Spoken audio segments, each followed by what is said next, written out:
کوئی مسلمان اس کا انکاری نہیں ہے کہ انبیاء کا جب سلسلہ ختم ہو گیا تو اللہ تعالیٰ نے علماء کو انبیاء کا وارث بنایا۔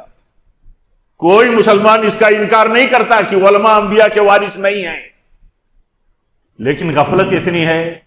لاپرواہی اتنی ہے، ذہول اتنا ہے، یعنی آدمی ایسا لگتا ہے کہ کتنا کیئرلیس ہے اس مسئلے میں کہ جن کو اللہ تعالیٰ نے اپنے نبیوں کا وارث بنایا، آسمانی ہدایتوں کا وارث بنایا، ان کے خلاف زبان درازی شیطان کے وسوسے اور شیطان کے دھوکے میں آ کر کے اتنی کرتا ہے کہ اسے ان کے منصب کا خیال بھی نہیں رہتا۔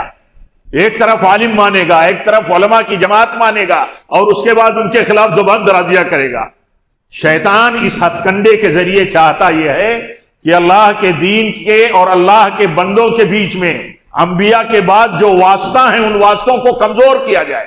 ان واسطوں کی پوزیشن کو ڈاؤن کر دیا جائے۔ ان کی پوزیشن جب ڈاؤن ہو جائے گی تو ان کا اعتبار نہیں رہے گا، ان کی باتوں کا اعتبار نہیں رہے گا۔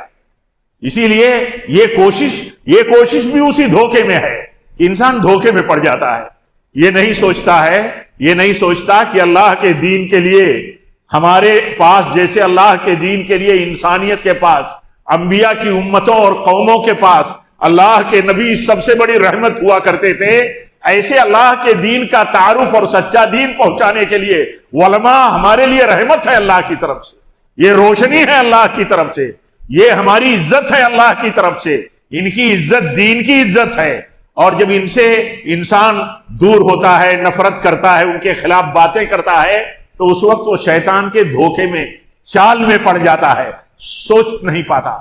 لاپرواہی اتنا ہے، گناہوں کا اثر اتنا ہے کہ آدمی سوچ نہیں پاتا کہ ہم باتیں کس کے خلاف کر رہے ہیں۔ اس روئے زمین پر جن کو ہم انبیاء کا وارث مانتے ہیں اور وراثت ان کو منتقل کیا، نبیوں کا سلسلہ بند کر دیا اللہ تعالیٰ نے، تو ہم ان کے خلاف باتیں کرتے ہیں جو انبیاء کے وارث ہیں۔ گویا کی جو قومیں اپنے انبیاء کے خلاف باتیں کرتی تھیں، انہی کے نقش قدم پر ہم چل پڑتے ہیں۔